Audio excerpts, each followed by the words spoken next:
how would you say someone would start to get there, to start to find the self that needs the loving?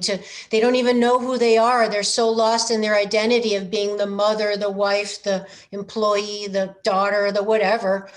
They just don't even know who they are. How do they find who they are to find the self to love?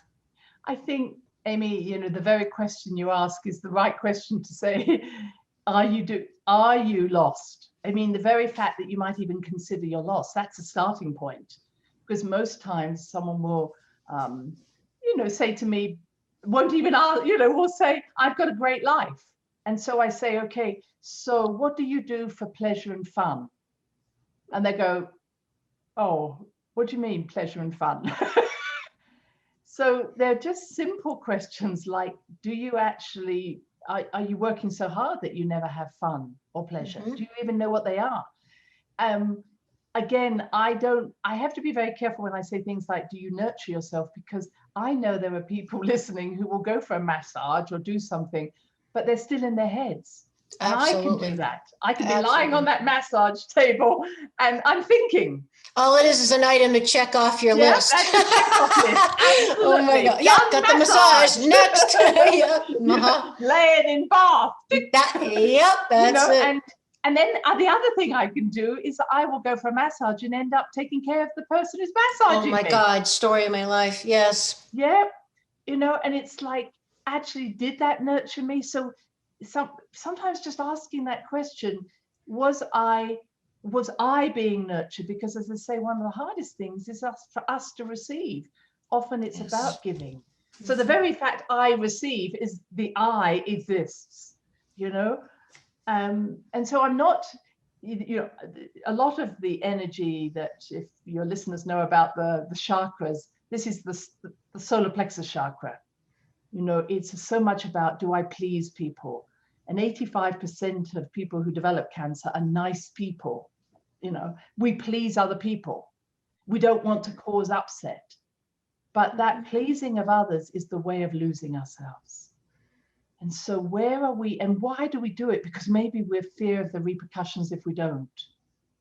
So many a time, we will experience the repercussions and we'll end up saying, actually, it wasn't worth it. So at the solar plexus, when we know we are strong inside ourselves, we say, I feel okay, and I'm not affected by your criticism or your approval.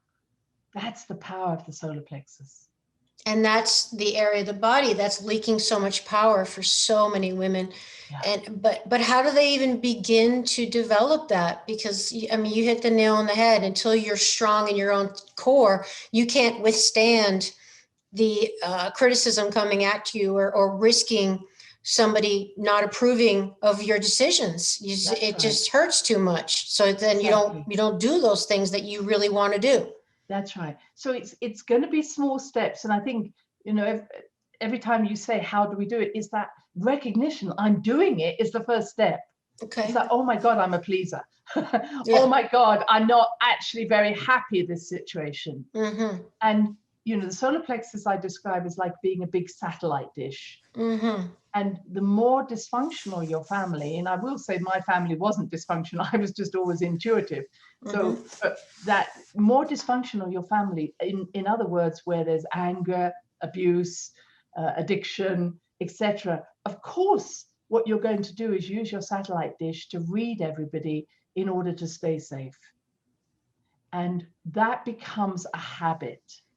So that I, as an intuitive, I said to myself, wow, I can read anybody and create the world for them that makes them happy. So because I could do that. But many, many women and men do this, which is, hang on a minute, I'm not just making them happy, I'm making them happy so that I won't get hurt. Yeah, so it's just codependence. It's a codependence, but it's actually it's a survival mechanism. So if the anger was so big, or the overwhelming emotions, because often at the solar plexus, we're like a vacuum cleaner to other people's really heavy dose emotions. We're like, wow, if I can just vacuum clean up your emotions, then phew, everything will be easier. So many a time we use that solar plexus as a means of staying safe.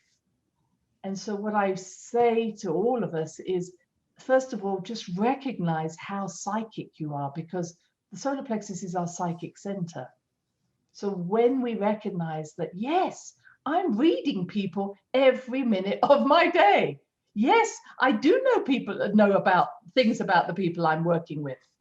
That's a first step to recognizing, wow, I'm really psychic.